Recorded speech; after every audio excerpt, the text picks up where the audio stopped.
Gurai Name Jugat Gurai Name Sahat Gurai Name Siri Gurai Devai Name Yahat Gurai Name Jugat Gurai Name Sahat Gurai Name Siri Gurai Devai Name Yahat Gurai Name Jugat Gurai Name Sahat Gurai Name Siri Gurai Devai Name Yahat Gurai Name Jugat Gurai Name Sahat Gurai Name Siri Gurai Devai Name Yahat Gurai Name Jugat Gurai Name Sahat Gurai Name Siri Gurai Devai Name Yahat Gurai Name Jugat Gurai Name Sahat Gurai Name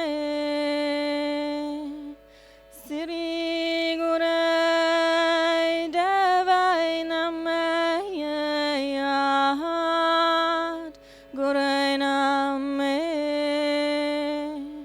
Jugat Gurai Name Sahat Gurai Name Siri Gurai Devai Name Yahat Gurai Name Jugat Gurai Name Sahat Gurai Name Siri Gurai Devai Name Yahat Gurai Name Jugat Gurai Name Sahat Gurai Name Siri Gurai Devai Name Yahat Gurai Name Jugat Gurai Name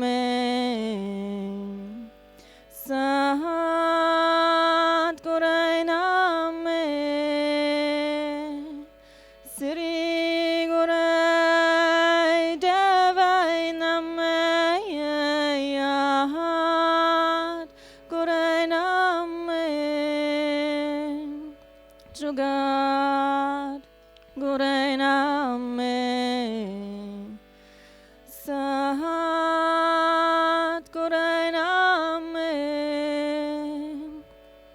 Siri Gurai Devai Name Yahat Gurai Name Jugat Gurai Name Sahat Gurai Name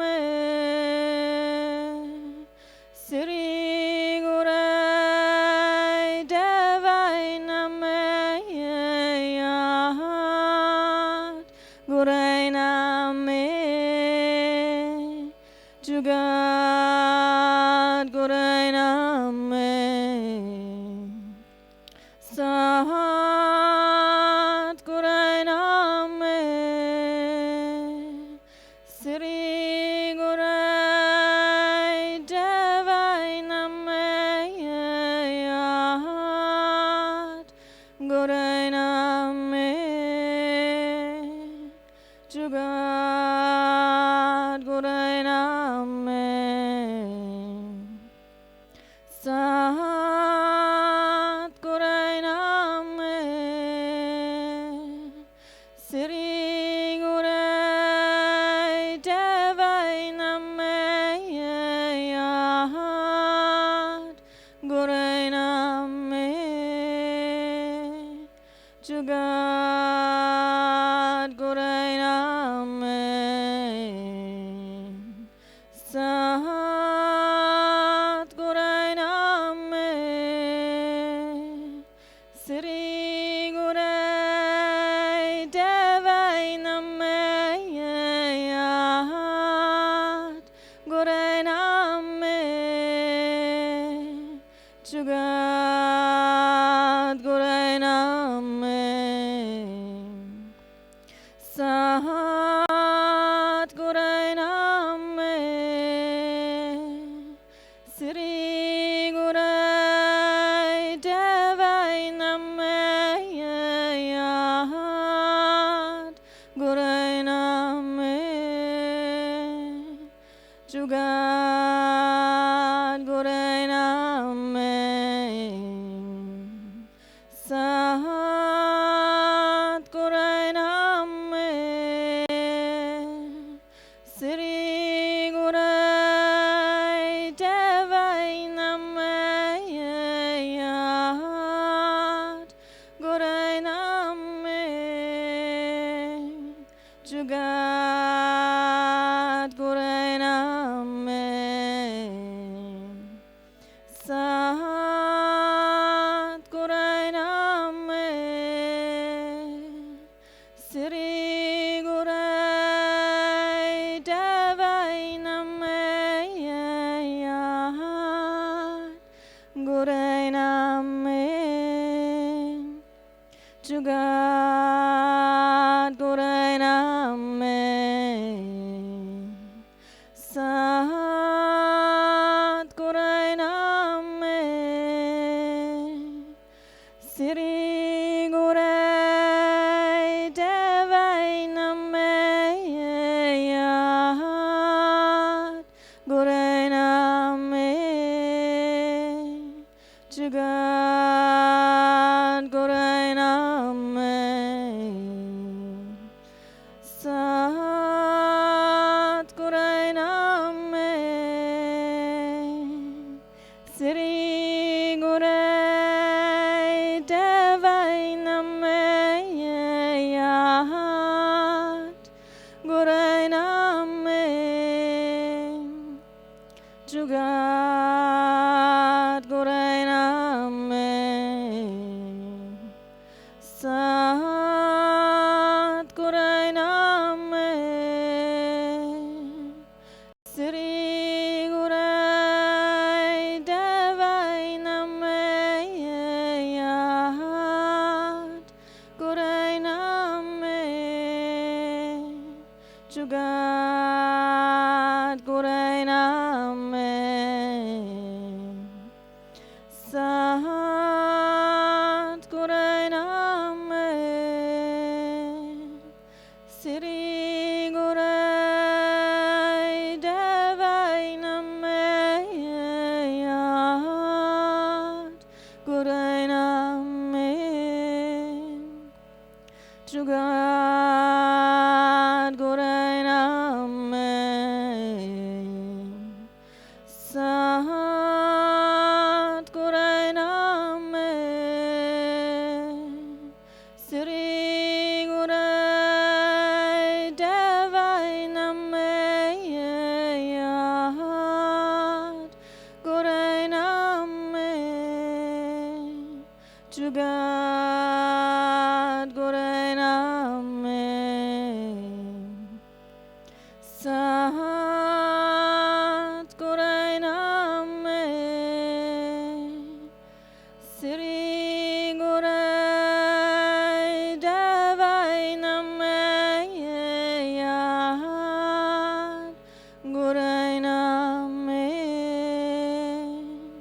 Jugat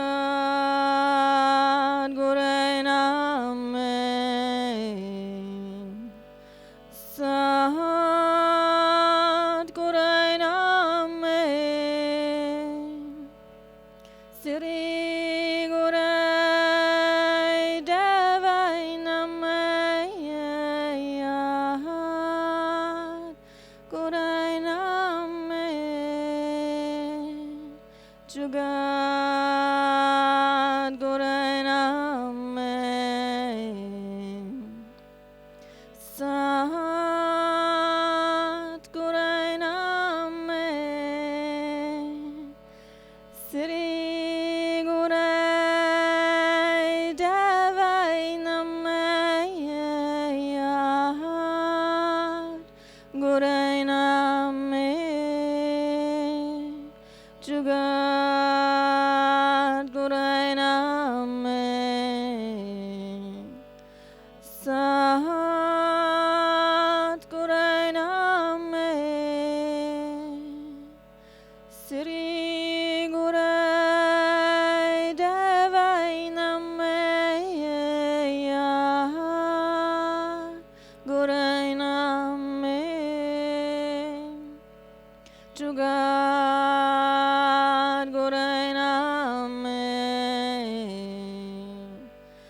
Sat Gurai Name Sri Gurai Devai Name Gurai Name Jugat Gurai Name Sat Gurai Name Sri Gurai Devai Name Gurai Name Jugat Gurai Name Sat Gurai Name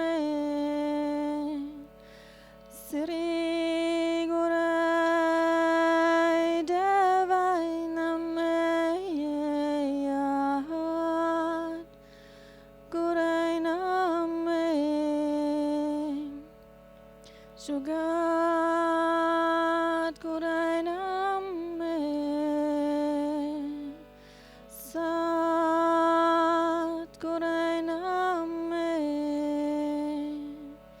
Sri Gurai Devai Name Gurai Name Jugat Gurai Name Sat Gurai Name Sri Gurai Devai Name Gurai Name Jugat Gurai Name Sat Gurai Name Sri Gurai Devai Name Gurai Name Jugat Gurai Name Sat Gurai Name Sri Gurai Devai Name Gurai Name Jugat Gurai Name Sat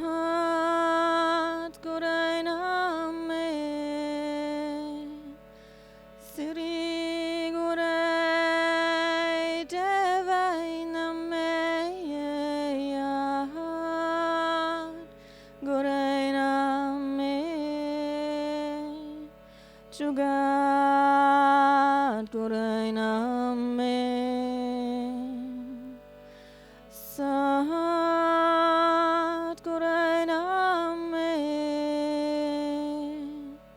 Sri Gurai Devai Name Yat Gurai Name Jugat Gurai Name Sat Gurai Name Sri Gurai Devai Name Yat Gurai Name Jugat Gurai Name Sat Gurai Name Sri Gurai Devai Name Yat Gurai Name Jugat Gurai Name Sat Gurai Name Sri Gurai Devai Name Yat Gurai Name Jugat Gurai Name Sat Gurai Name Sri Gurai Devai Name Yat Gurai Name Jugat Gurai Name Sat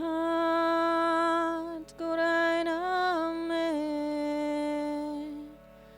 Sri Gurai Devai Name Yat Gurai Name Jugat Gurai Name Sat Gurai Name Sri Gurai Devai Name Yat Gurai Name Jugat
as we come together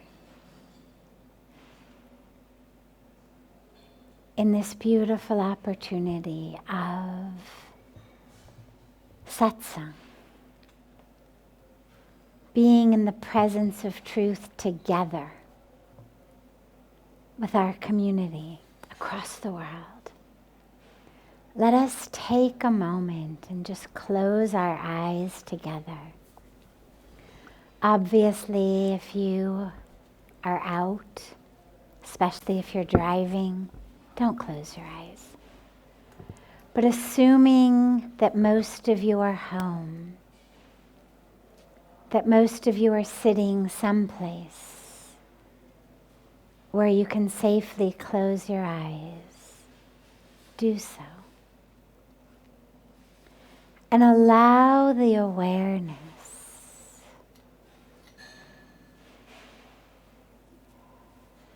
to pull inward.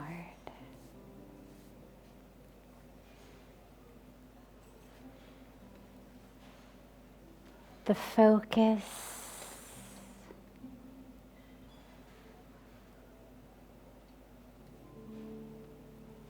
all of the organs of sensation and perception that are usually focused outward. Allow it to pull in. And find a position to be in where you don't have to move. A place where you can just be still.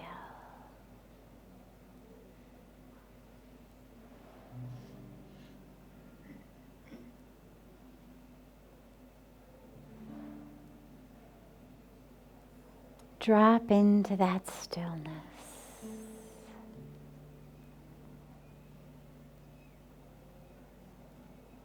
Drop into that space between the thoughts. It's not about pushing the thoughts away, but it's about dropping into the space between the thoughts.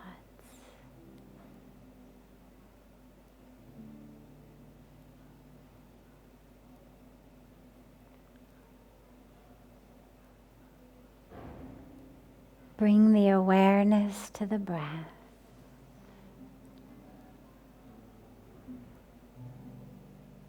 Allow the awareness to merge fully with the breath.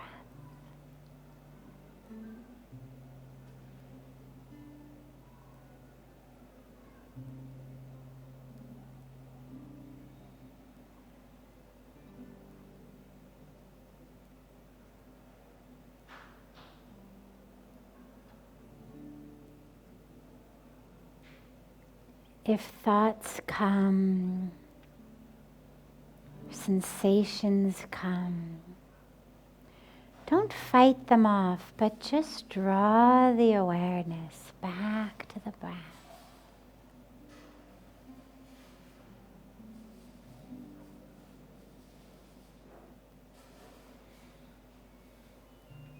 As it flows in and flows out.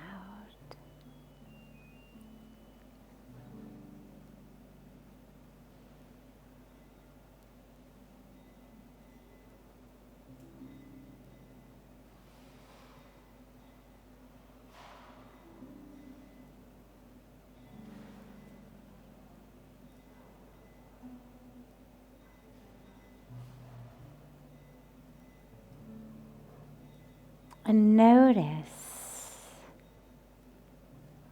as you're inhaling that we're pulling on the breath. We're pulling from the world outside, inside. As we inhale the oxygen, we're literally taking from the outside world, bringing it to the inner world. And as we exhale, we're taking from the inner world, and along with the carbon dioxide we exhale, we are literally breathing out from the inner to the outer. So the breath becomes this cycle of breathing in from the outer world to the inner, and breathing out from the inner world to the outer. As you breathe, notice this cycle of exchange, this wave from outer coming in like the wave coming to shore.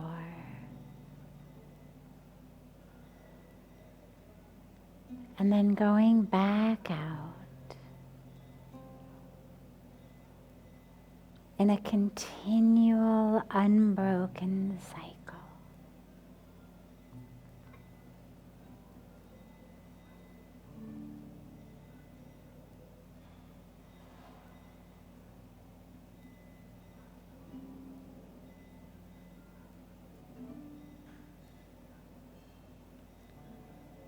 And as you keep the awareness merged into the breath,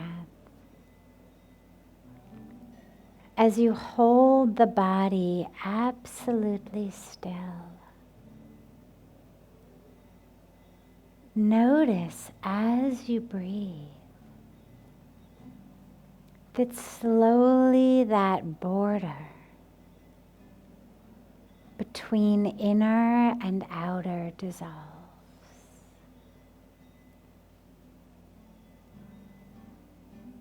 That where we were breathing from outer to inner and inner to outer, that slowly as we meditate, that border dissolves.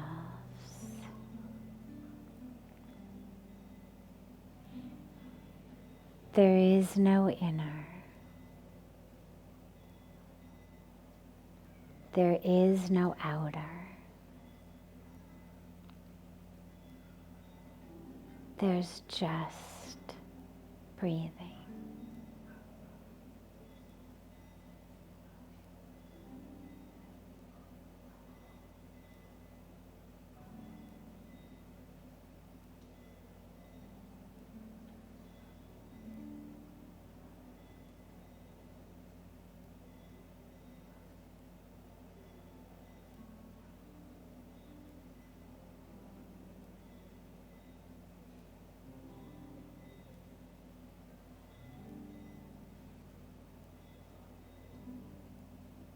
Just breathing,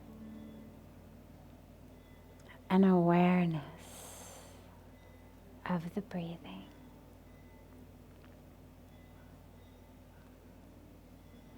No analysis, no judgment, no place. The inner ends and the outer begins. Just nothing but breathing and awareness.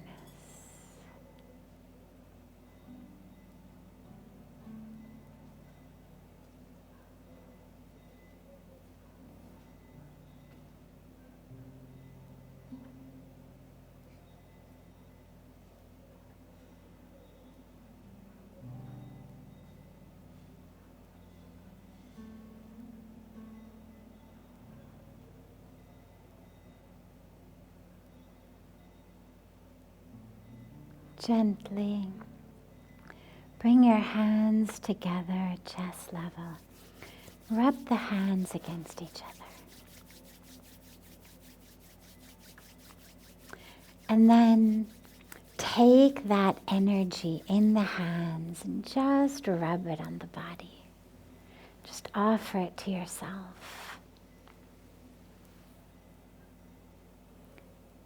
Usually we take it on our eyes.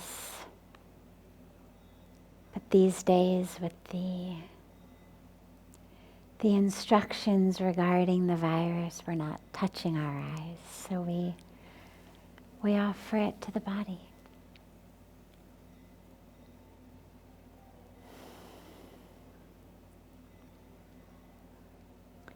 So we'll begin as always with one of our questions from advance, and then it's been so beautiful to have so many questions coming in each night from our online community. Usually the questions get asked by this sacred garden full of people, and now in the age of Corona, we are getting questions coming in from the beautiful community around the world. We begin, how do you deal with isolation and loneliness?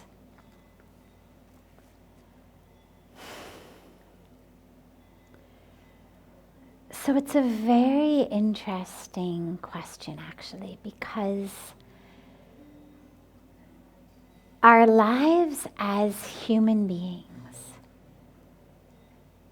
as spirit, as soul, in this human form, having a human experience, have so many really interesting,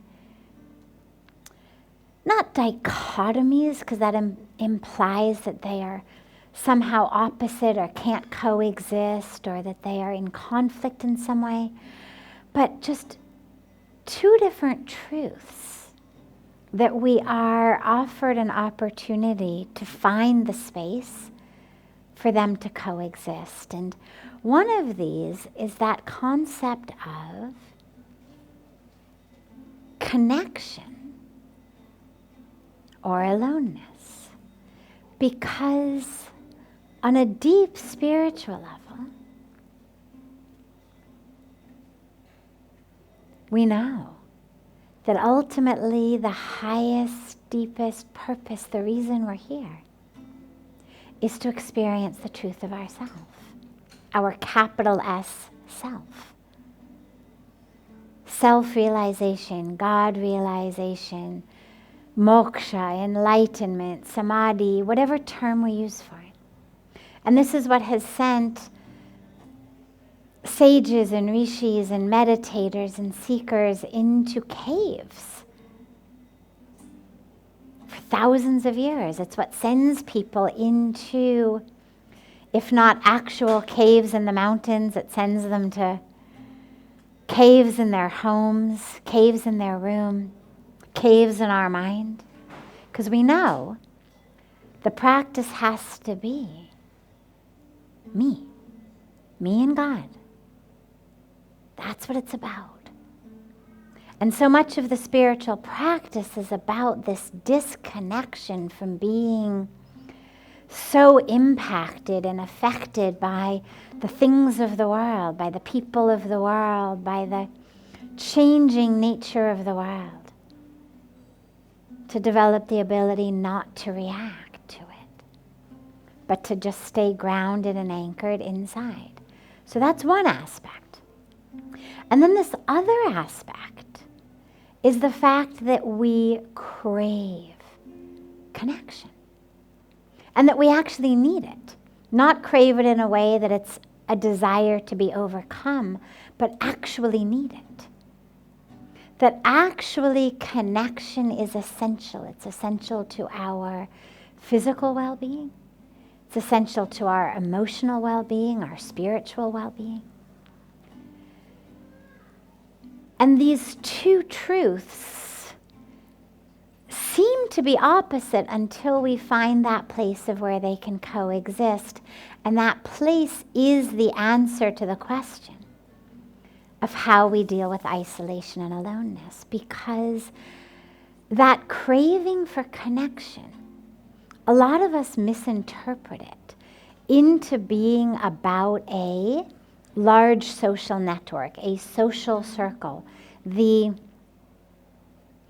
time that I spend hanging out with my social circle. And what we know from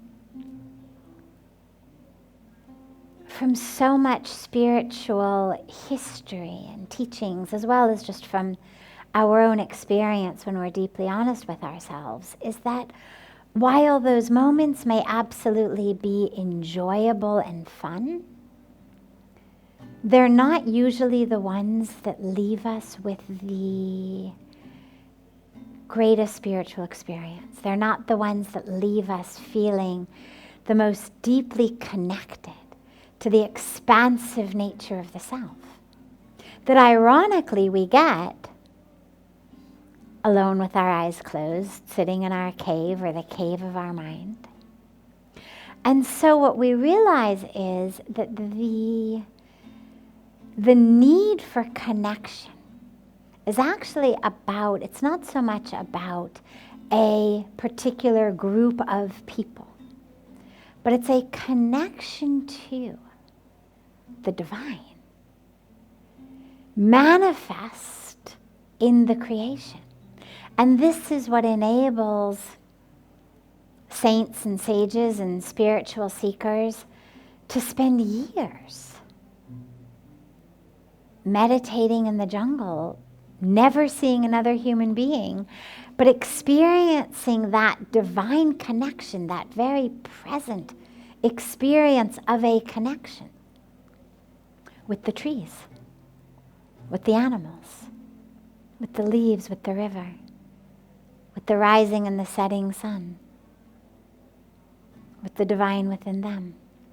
And that actually is the same that makes our interpersonal relationships the most fulfilling.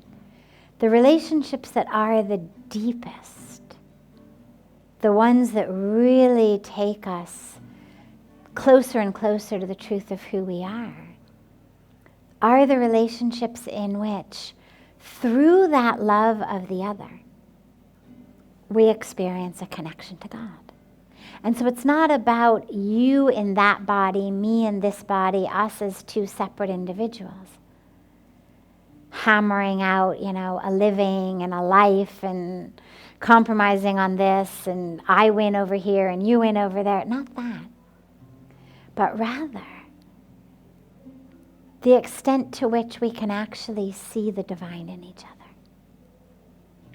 So now we come to a time of isolation and loneliness, a time where those of us who live alone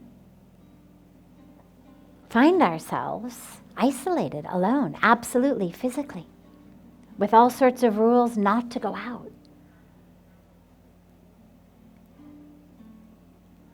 Here it's such a blessing to actually be in a place where so many of the Seva team are still here, where so many of our ashram family are still here, and we're able to be together in our distance. So to maintain the distance, but nonetheless to occupy the same space and to still have that. But what to do for most people if you don't have that? And this is where this moment really puts us into that place where these two truths overlap. So, number one, you need to find a way of connecting. And it may be virtual, but not just by social media. So posting on Facebook and reading Facebook posts doesn't count 100% for social connection. We know that it doesn't count the rest of the time, so there's no reason that it should suddenly start to count because we are quarantined in our homes. We crave and we need a connection that is much deeper than commenting on each other's posts or liking each other's things. And so make sure that you set up time with people. I've heard from people who are having, tea parties by Zoom, gathering friends together, having a cup of chai together, a cup of coffee together, because of course you don't need to maintain social distancing. So as many people as you want to bring them in. But of course, the fewer the better if you're going to deeply connect. So use this great power of technology. We're so much luckier than people were who have had illnesses like this at different times without the ability to connect. Use it. Technology that's free. Use video chatting, use video conferencing, connect with people. And realize that if you've been stuck in a room, in a home alone, it's not a punishment. You are in that room, in that home, in that situation because that is exactly what is the most conducive situation for you to take your next step closer to God. So use it. Go within. Find that connection inside. Find that time that normally we don't have to meditate. Most of us, I was going to say we all, and I assume it's we all, but nonetheless, without being presumptuous, we'll say most of us, have had the experience of being surrounded by people, but feeling very lonely. Surrounded by people, but feeling very isolated. So it's not actually the physical presence or the physical absence of people that makes us feel either connected or alone. It has to do with inside. So see whether in your physical aloneness you can connect deep within with yourself. Yes, the divine self, the soul, the spirit, but also with your human self. There is something about you that lots of people in the world love. There's something about you that makes you a good friend to your friends, a good best friend to your best friend. What is it? Can you find that? Can you become the best friend to yourself? Whatever it is that your friends see in you, can you become that to yourself? Because you are the one who there are people who, if they had to choose, who would they like to be locked up in a room with? If they had to be quarantined, who would they like to be quarantined with? Surely, there's at least one person who would pick you. What would they see in you? Why? What is it about you that makes them not feel alone? Can you offer that to yourself? Find that. Find that within you. Your love, your compassion, your joy, your sense of humor, your creativity, your selflessness, whatever it may be. Find that also. So connect with both aspects of yourself. That capital S self, that divine presence of God within you self that is just conscious and aware and watching. And the self within you that's a friend to your friends. Be that friend for yourself right now. Because you're not alone. You're there. We only feel alone if we neglect the presence of ourself.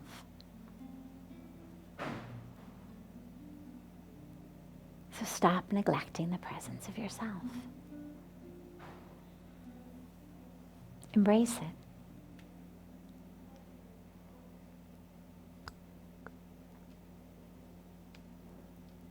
So the next question that we'll take has been posted on the YouTube live channel and was asked again also on Facebook by Vivek Sabharwal, asking Sadhviji, could you please speak on vegetarianism? Aha. A favorite subject of mine. And it's so interesting to weave it in also with what's going on with coronavirus. But let's take it separate from the virus first.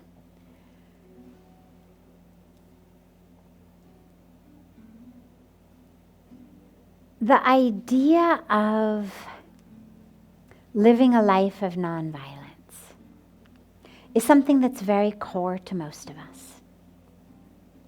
If you practice yoga, the foundation of yoga is the yamas and the niyamas, or as we call yam and niyam, the do's and the don'ts. It's really the 10 commandments of a yogic life, a dharmic life. And the very first one, the absolute baseline foundation of yoga, is ahimsa, nonviolence. So that in and of itself, too many is enough to make them vegetarian. But it's not so much just about violence to the animals, because I'm also very practical. One has to have common sense as well and realize that everybody knows meat comes from animals. There's nobody who's not a vegetarian who thinks, oh, wait, God, I didn't realize. Oh, you got to kill them first, then I get to eat them? Oh, I didn't realize. Okay, now I'll become vegetarian. Everybody knows that. So if people are still eating meat, what it means is that the concept of violence to the animals is not enough of an argument for them. It's not compelling enough for them. And so that's where it's important for those of us who are vegetarian and vegan activists to not keep banging our heads against the wall, giving arguments that are not compelling to the people we're talking to. For many of us, violence against animals is enough to make us vegetarian or vegan. For others, it's not. Luckily, it doesn't have to be. Because luckily for everyone I know or have met who's really honest, violence against other humans is something that everyone has said, yes, yes, yes, I'm against that. Because, by the way, violence against animals isn't just in what we eat. A huge percentage of that which we use, shampoos, moisturizers, creams, makeup, I mean, God knows what else, is actually tested by smearing it into the eyes of animals and on the skin of animals. I mean, it's a horrendous practice. I won't go too much there. But the violence to animals is not only in meat. But let's shift out of that. Let's look for a moment at violence to humans. Well, tens of thousands of humans are dying of starvation every day. About 1 billion people sleep hungry every night. But we actually produce enough grain to feed about 10 billion people a day.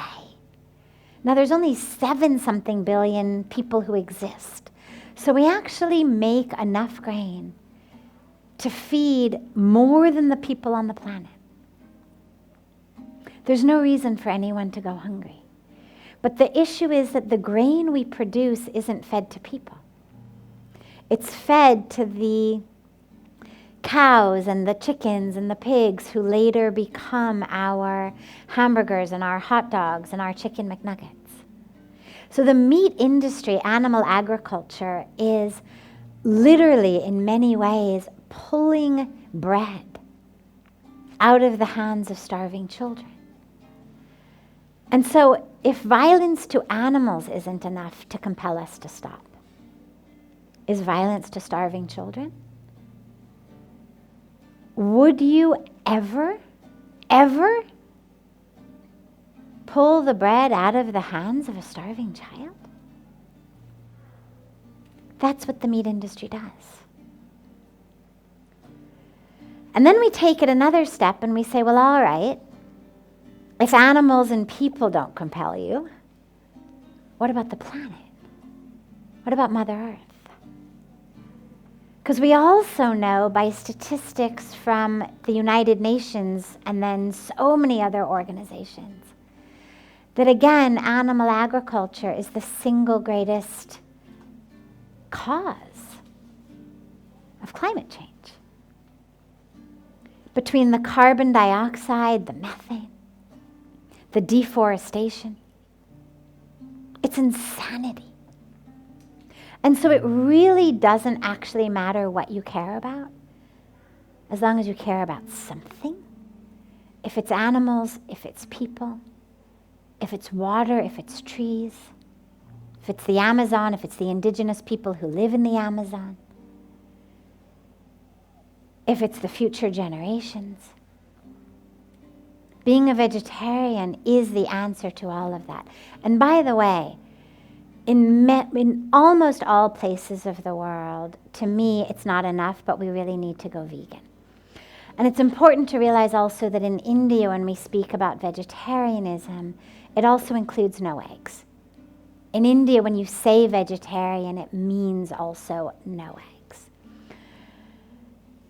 But the dairy industry, anywhere where people don't have their own cows, who are basically considered members of the family and are loved and fed and kept long before they start giving milk and long after they start giving milk, and are never turned into meat and are never part of a cycle of a meat industry or of animal agriculture, anything like that. Any other situation than your home family member cow is also just as violent, because especially in the industrialized world, the dairy industry and the meat industry are pretty much almost one. I won't go into all of the details, but the babies, the baby cows who are given birth to by the dairy cows, by the female cows who are giving milk, their babies are sent off to become meat. So the dairy companies and the meat companies are in bed together, or at least in the bank together. And so you can't be supporting one without supporting the other. So if you are a moral vegetarian, but you're drinking milk, you're still supporting the meat industry. Because the babies given by the cows who are giving you the milk are becoming meat. And tragically, the dairy industry is no less violent than the meat industry. Just because they're taking the milk instead of the meat doesn't mean that they're treating those cows any better. The dairy industry is phenomenally violent, horrendously violent. And so if we really want to be making choices that are in alignment with health for ourselves as well as for the planet, we really need to go vegan. Weaving in for a moment coronavirus. From everything that I have heard, from all of the news, the research, and the facts that I've heard, the virus is one that entered the human chain through the markets in China, in which humans go to buy a terrifying to me variety of animals who are turned into their meals. So Not that somehow eating a bat or a rat is somehow more violent than eating a cow or a chicken. It's just more unusual. But the virus, and interestingly, I believe as well, all of the main viruses that we've had previously as well, the major ones, have come from animals. When we say the bird flu or swine flu, I mean these viruses that have come from animals and have jumped into humans and then have become reproducible from one human to another. So you don't need to any longer be eating bats or eating rats or eating whatever they were eating in the markets to get coronavirus. Now you just have to be near a human who has it. But it wasn't generated within humans. Didn't come out of the air, didn't come from bad water, didn't come from fecal matter. It came because it made a leap from animals into humans at markets where people go to buy animals they're going to eat. And so what we do know is that if we weren't eating animals, we wouldn't have these viruses. The animals would have them, but they don't seem to impact them the way they impact us. And they wouldn't be jumping from animals into humans. And so for me, one of the great takeaways is that the dietary habits of people in a city in central China are creating a lockdown in a city on the banks of Ganga that's vegetarian. I mean, it's an amazing irony where we've come to a place in history in the world that, of course, our spiritual teachers have told us for thousands of years. Quantum physicists have been telling us for a few decades that we're all connected. That it's not just about what I do. It's also tragically about what others do. And this is why when we speak spiritually about waking up, coming together, why it's so important to realize it's not us in a vacuum. It's not about my meditation, my bliss, my peace, I'm done. It's how can each of us be agents, tools, instruments of global awakening to help end the suffering, the spiritual suffering, the emotional suffering when we forget that we are divine, when we forget the truth of who we are, and also to end the very physical, logistic, human suffering of hunger, of environmental destruction, and of illness created by the crazy way that we use and abuse Mother Earth and all of our sisters and brothers of other species with whom we share it.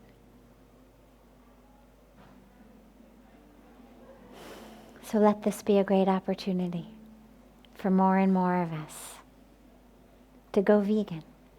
If you can't make the full leap at once, start vegetarian. Can't make it immediately at once? Okay, 50%. Then slowly, slowly, slowly. But we can all make one step at least. And if we take these steps together, slowly, hopefully a little bit quicker than slowly, we'll be able to actually co-create a really healthy and whole and awake world.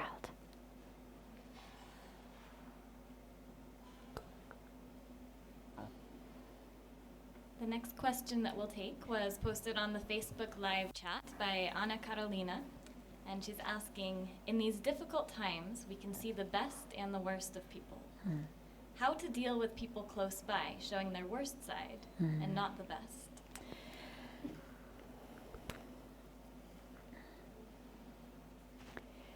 Stress. Yeah.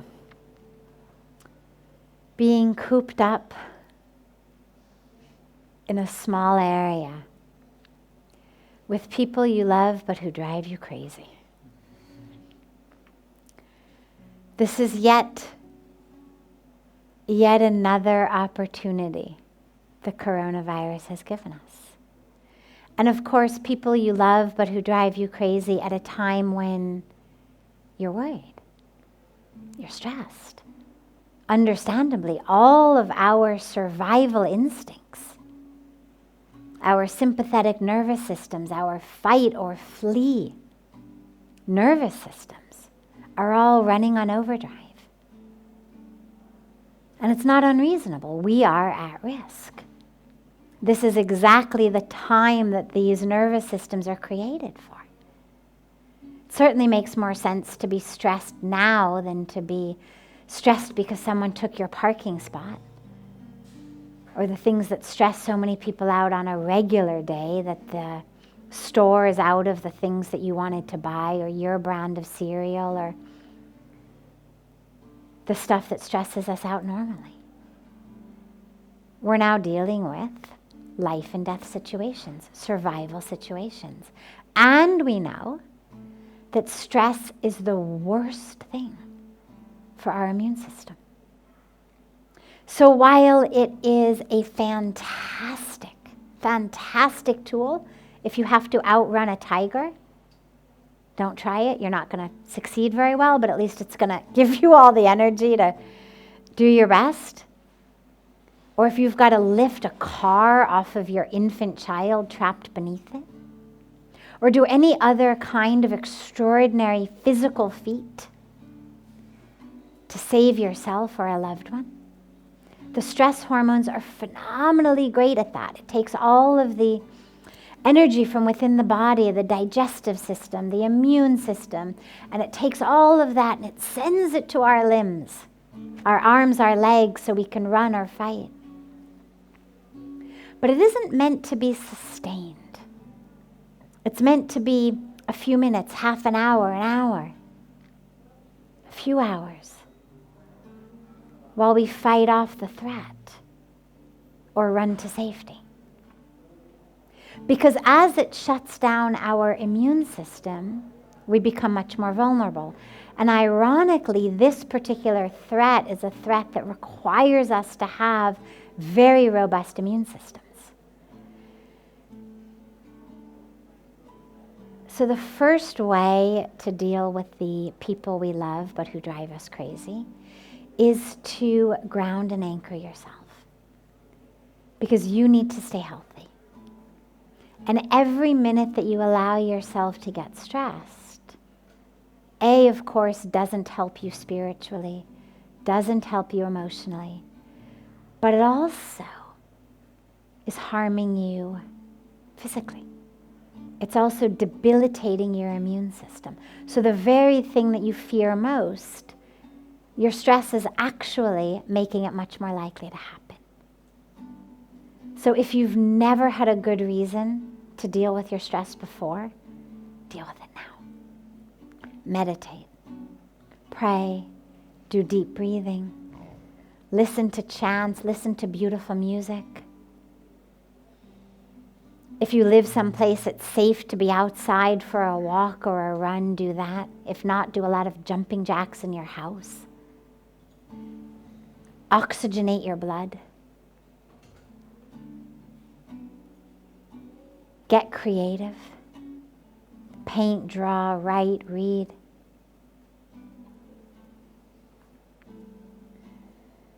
Experience love.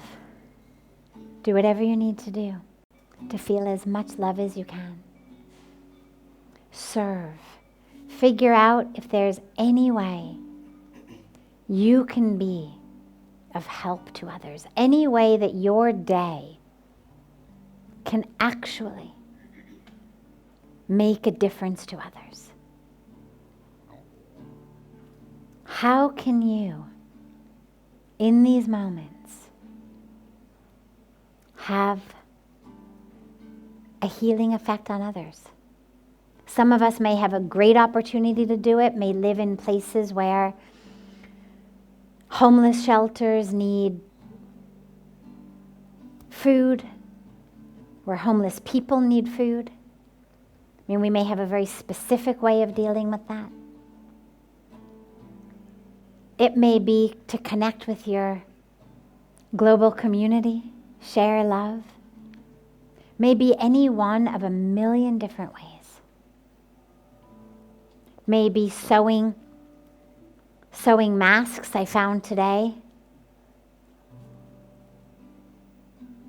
This piece teaching people how to make masks as hospitals all over the world are running out of them. Chances are your local one is as well. Make masks for the doctors, for the nurses.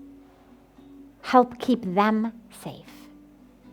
But serve in some way. Because A, it's going to make your time an opportunity to give back, of course, but also a way to actually dive deeper into the truth of who you are. And B, it's going to take your mind off of the annoyingness of the person under your roof. Because of course we all know that saying to someone, just calm down, never works. Makes them worse. I've never seen anyone be told, calm down, and say, oh wow, thank you so much, okay. Everybody says, don't tell me to calm down. Or I'm very calm, but it's you who are the problem. I would be calm if you weren't. So it's useless. Take care of yourself. And should your 4 walls have different rooms, give yourself some time in a different room.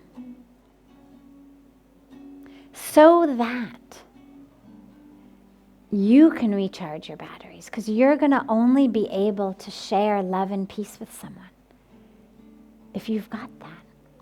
If you're also stressed, if you're depleted, you're not going to be able to help them with their stress. The best you're going to be able to do is say, calm down. So if you're going to help yourself and help the other, your batteries have to be charged. So do whatever you need to do to charge your batteries so that you can then share that peace. And also understand that this is a real threat and that people's stress is not unreasonable. That doesn't mean it's a good idea. That doesn't mean it's physically healthy. But it means that telling people things like, oh, don't worry. Oh, you're overreacting. Oh, it's nothing. Those aren't actually reasonable ways of helping people deal with their stress, because all they have to do is go online to realize it is real.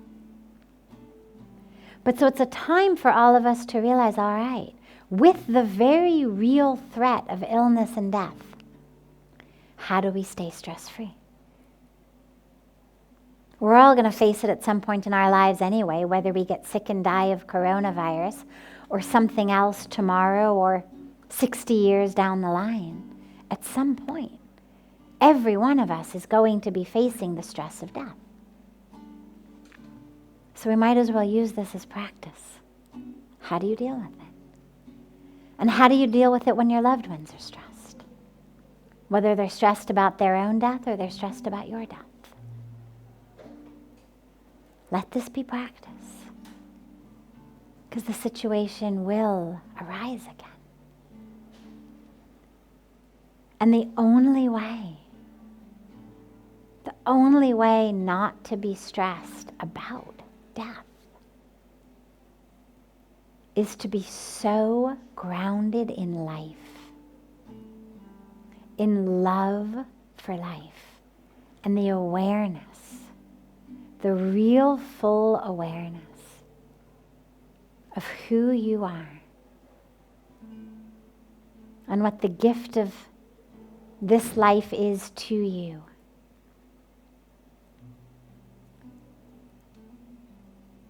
And what you are supposed to experience as a tool in God's hands, as a vehicle, an instrument for the divine will.